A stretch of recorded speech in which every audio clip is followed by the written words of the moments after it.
Hi, are you here for the tour? Yes, I'm the guide, yes. Today I'm going to be giving you a tour of Bret Easton Ellis novels. Let me take my Wayfarers off because I am a Bret Easton Ellis character and I'm also a pretentious clown. So in today's video, if you guys didn't know, I love Bret Easton Ellis. He's my favorite author of all time. So he does have 9 novels. So today I'm going to be talking about each one. I'm going to kind of just go through, give you a review of each one, and then I'm going to attempt to rank them in order from my least favorite to my favorite. I say attempt because I have given every single one of his books between 4 to 5 stars, and my ranking changes literally on a day-to-day basis, so this was a game time decision today. And I'm still unsure about it, but we're gonna get through it together. And then I am going to give you some suggestions of like where to get started. I constantly get questions like, what book do you recommend I start with? Do I have to read them in a certain order? What do you recommend? So I'm gonna be answering all of your questions today, so this is just all Bret Easton Ellis today. So very quickly, let's just talk about Bret in general, why I love him. If you don't know, Bret writes a lot of satirical novels, a lot of like transgressive fiction. A lot of his books are very bleak and dark and disturbing and explore disturbing subject matter, but a lot of his books are also really funny at the same time. So he has this perfect mixture of funny but also really fucked up and serious, and that's a writing style that just really works for me. And if you've kind of been following my reading journey for a while, I am someone who gravitates towards disturbing books. I love books with bleak endings. I love unlikable characters, and those are things that he does really well. I just love exploring shitty people who do shitty things.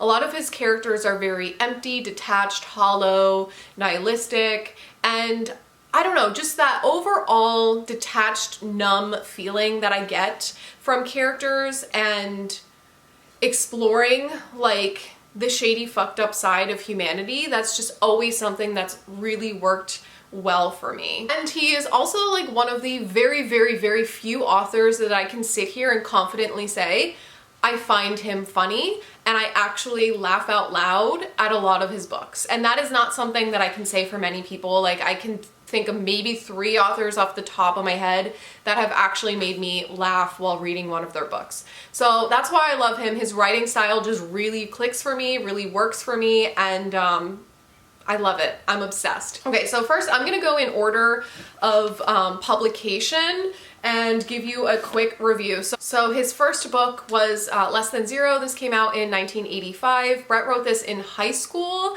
which is crazy, like reading this book, and I'm like, how did someone in high school come up with this? But this book, we are following Clay as he is in high school in the 80s and just kind of navigating life living in LA. So we're following him and his friends, and this book is very, when I say like empty, detached, nihilistic, like this is the book. This is that book. There's not a whole lot of plot going on. It's more so like a minimal plot, all vibes, all characters sort of a book.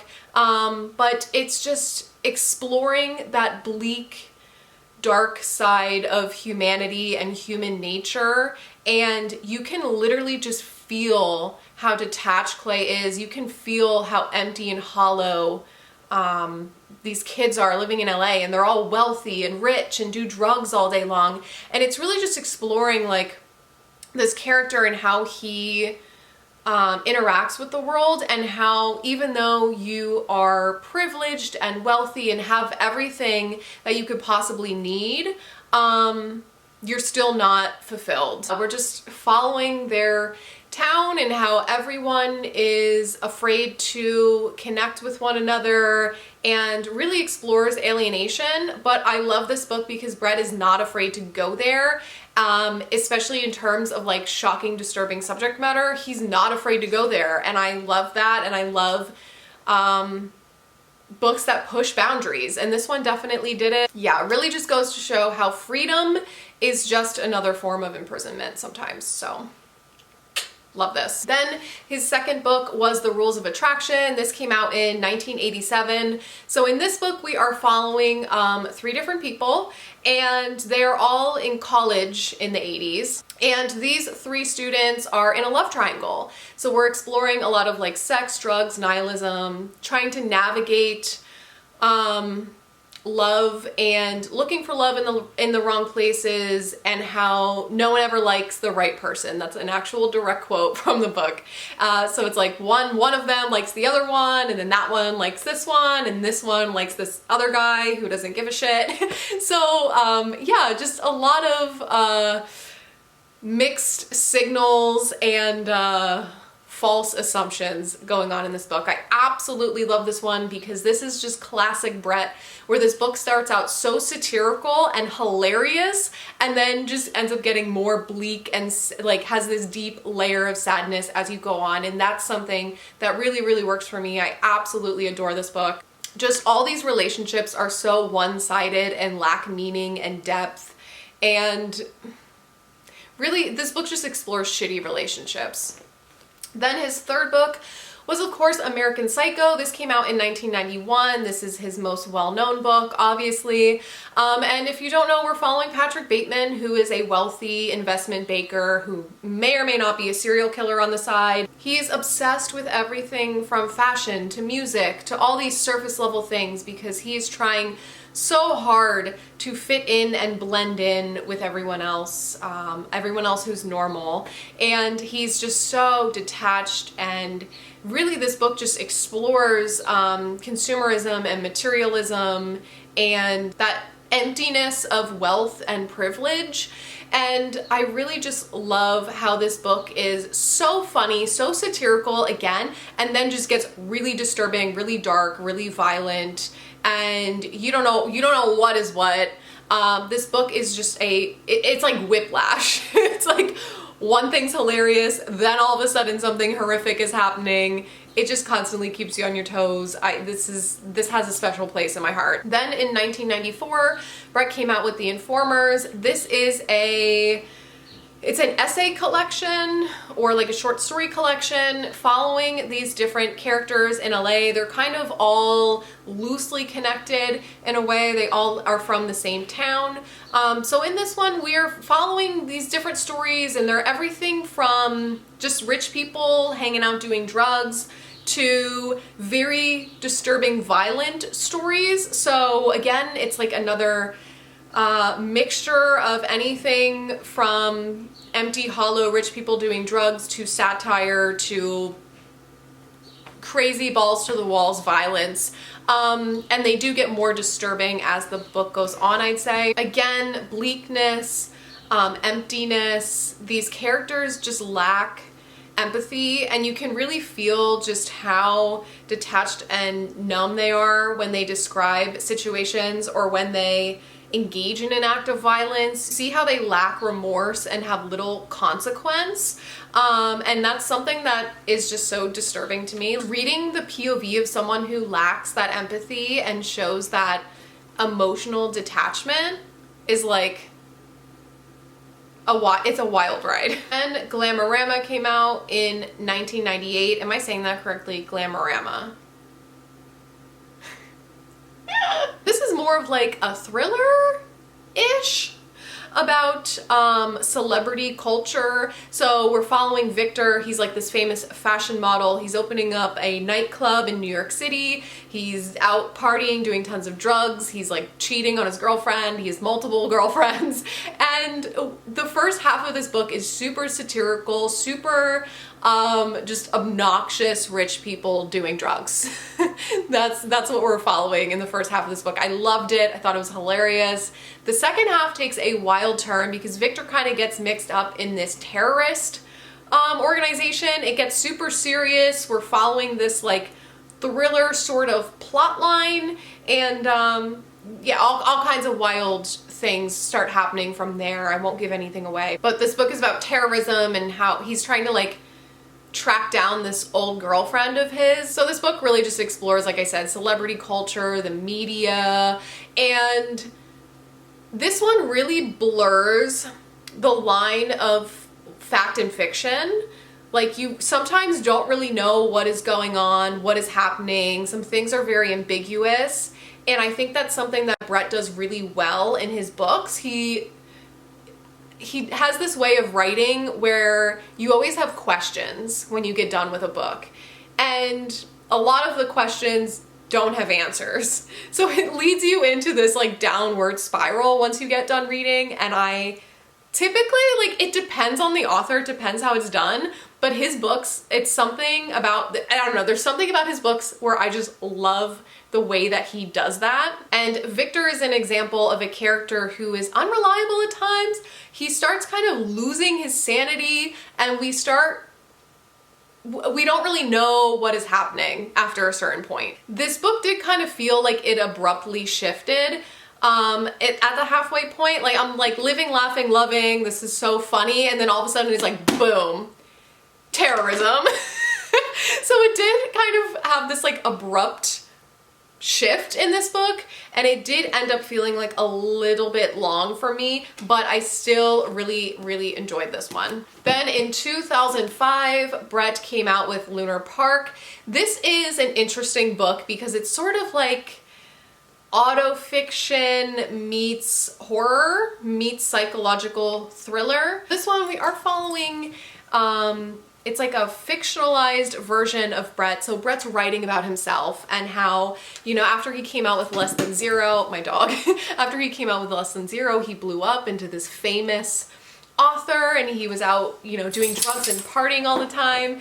And so in this book, he ends up like marrying an old girlfriend and starts excuse you. So we're following him and his wife and kids, and he's trying to have just like a normal family life after the beginning of this book is filled with so much satire of him and Jay McInerney like doing coke together. And it was just hilarious. But then again, you know, this book starts diving into more bleak territory where now this house that him and his family are living in might be haunted, and he thinks that it has something to do with his father who passed away, but also someone is copying American Psycho, so all the things that happened in American Psycho are starting to happen in real life. Children are going missing. It's just all this crazy shit starts happening. I really like the exploration of like the past literally coming back to haunt him, you know, like his abusive father coming back from the past and haunting him, and how your past struggles and traumas never fully leave you because they're always haunting you in some way. I also think that this explored like parenthood, fatherhood really well. It had a lot of emotional depth. Like the more that you read, the more kind of emotional it gets. I don't know, this book is just something so different from his other books, adding in that horror element and adding in that like autofiction element. This one was just so well written. I absolutely loved this. And then in 2010, Imperial Bedrooms came out. This is the sequel to Less Than Zero. So we're now following Clay 25 years later. But now Clay is like, hey, Clay in Less Than Zero, yeah, that was me, but you know, that was the fictionalized version of my life written by this author. And now this is the real me speaking to you. And here's really what happened. And I'm going to tell you what happened 25 years later. So he starts telling us his own story of, you know, now he's a screenwriter and he has to go back to LA. So he goes back to LA and meets up with all the characters from Less Than Zero. And basically we find out, specifically more about Julian from Less Than Zero, if you know, you know. And then in present day, someone is following Clay. So he keeps seeing a car following him, he keeps finding notes, things of that nature. So we're really just figuring out like how the rest of their lives panned out in middle age. This book is a lot more plot driven than Less Than Zero was. It's a lot more thriller territory, like something is constantly happening in this book. It was super engaging, and I don't know, I absolutely adored this book. Like if you ask me, we're gonna get into it. I'm not gonna get into it now, but I love this one so much. The last page is one of my, actually is my favorite page and passage in all of literature. I absolutely loved the last page of this book and how this ended. Again, super dark, disturbing, bleak, very tense, and exploring moral decay and guilt, and really just moral dilemma, being middle-aged. Love it. And his 8th book is White. This one came out in 2019. This one is nonfiction. So this is like a nonfiction essay collection. So it's really just about, he talks about like different movies from like the 80s, which I had no idea what he was talking about, like different culture things like pop culture, but then also talks a lot about society and cancel culture and how everyone is so quick to judge everyone on the internet now. He discusses like the moral decay of American culture and just how everyone is very overly sensitive online, censorship, things of that nature. Lots of movie talk that I had no idea what he was talking about. So I did really enjoy like some of the commentary in this book about the internet, but some of the other things in this book lost me because I had no idea what he was talking about, which is literally how I feel listening to his podcast. And then last but not least is the Shards. This is his newest book that came out in 2023. So this one is another blend of autofiction, psychological thriller, horror, coming of age. So this book here, we are following Bret himself. So Bret is writing about something that happened when he was in high school in the 80s. So he's writing about himself and he's like, I'm going to tell you this story of what happened to me. Obviously it's a fictionalized story, but some elements are true, like the school that he was going to and so on and so forth. So this is another one like Lunar Park where the writing is very different. The writing is so different from his other books because it is completely serious in tone. Like there's not a ton of satire or like funny moments thrown in there like some of his other books. So the first like huge chunk of this book is a coming of age story where we are just following Bret in high school, navigating life with his friends, and you know, he has a girlfriend, but he has a crush on multiple boys. He's struggling like with his sexuality and getting wrapped up into, again, this bleak, nihilistic, drug-filled lifestyle where he's just hanging out with his friends and doing whatever the fuck they want, right?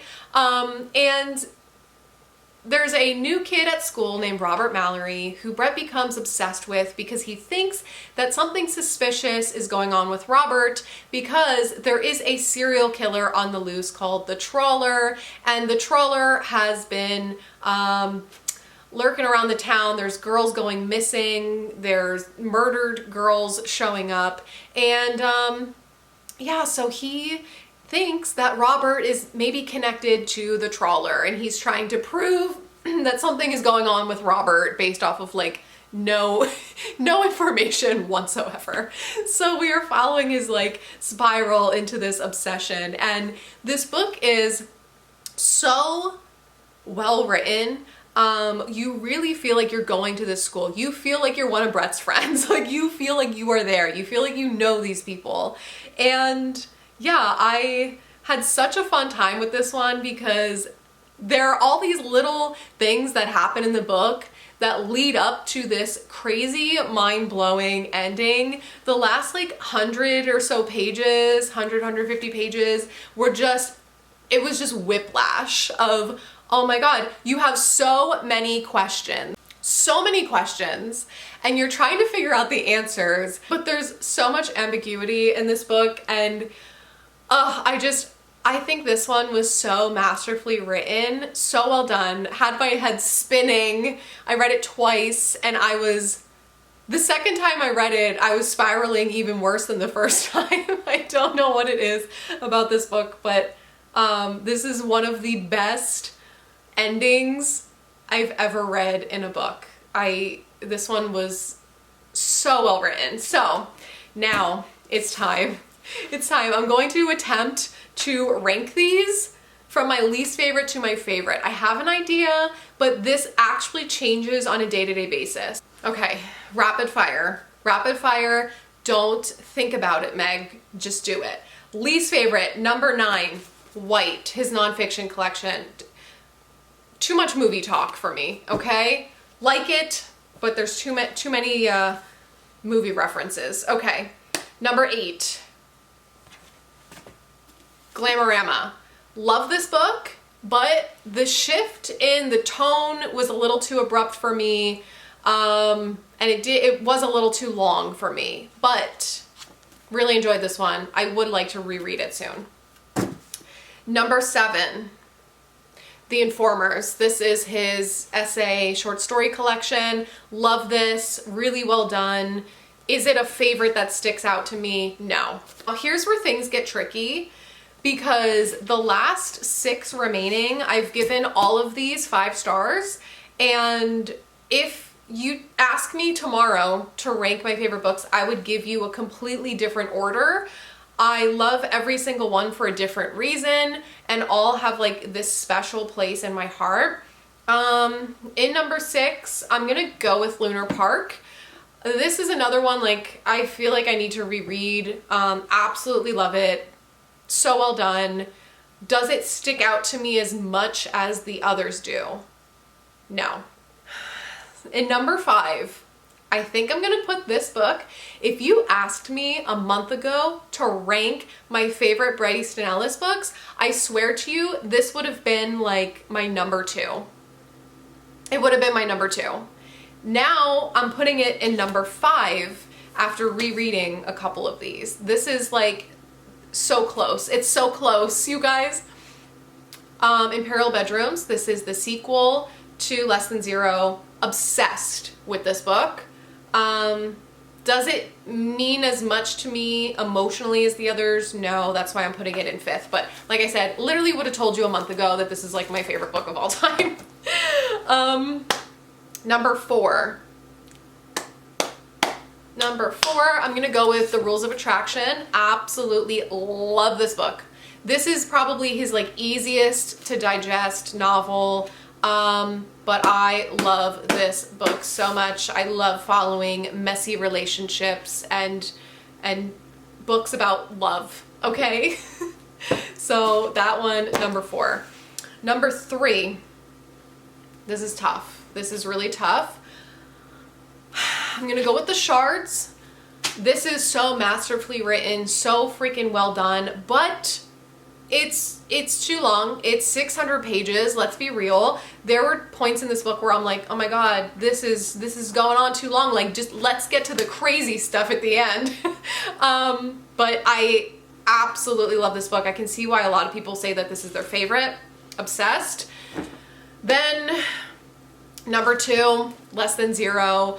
If you would have asked me a month ago, I would have put this like towards the bottom. Upon reread, I am absolutely obsessed with this. I think this really just shows like that classic Bret, alienated, detached characters. So good. Then in first place, I'm putting American Psycho. I just think that this book has a special place in my heart. This is obviously the book that got me into his books and started leading me in the right direction with my reading taste.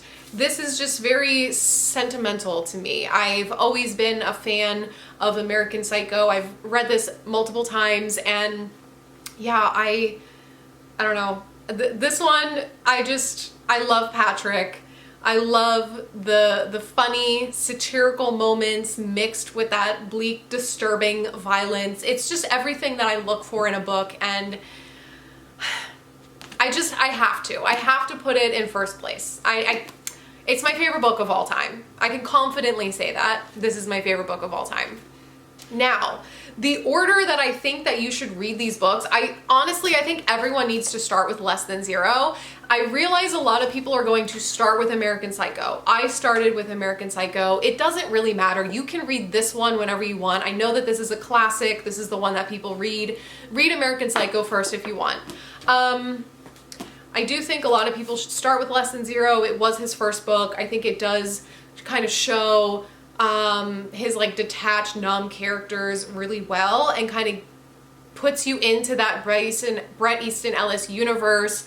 And I just feel like everyone should start with this one. So read these 2, okay? Then I think after you read Less Than Zero, read the sequel, read Imperial Bedrooms, find out what happens to Clay and his friends 25 years later, because you probably won't remember if you wait too long, okay? Then I would recommend reading The Rules of Attraction next. The Shards you can read whenever. This technically takes place before Less Than Zero, so this is another one you can kind of read wherever in this mix. I just didn't say to read it in the beginning. I know a lot of people read this as their first book because this is super popular and it's his newest one. That's fine, but I do think the writing is a little bit different than his other books. You might be turned off by the 600 pages. I don't know. A lot of people love this. A lot of people are turned off by how long it is. So, but you can read it whenever you want. Okay, then I would recommend Glamorama. I don't know why I always want to say Glamorama. Glamorama. This one here, we are following, our main character Victor is the Victor from The Rules of Attraction. So read this one before you read this one, okay? Read them back to back if you want. Then I would go to The Informers.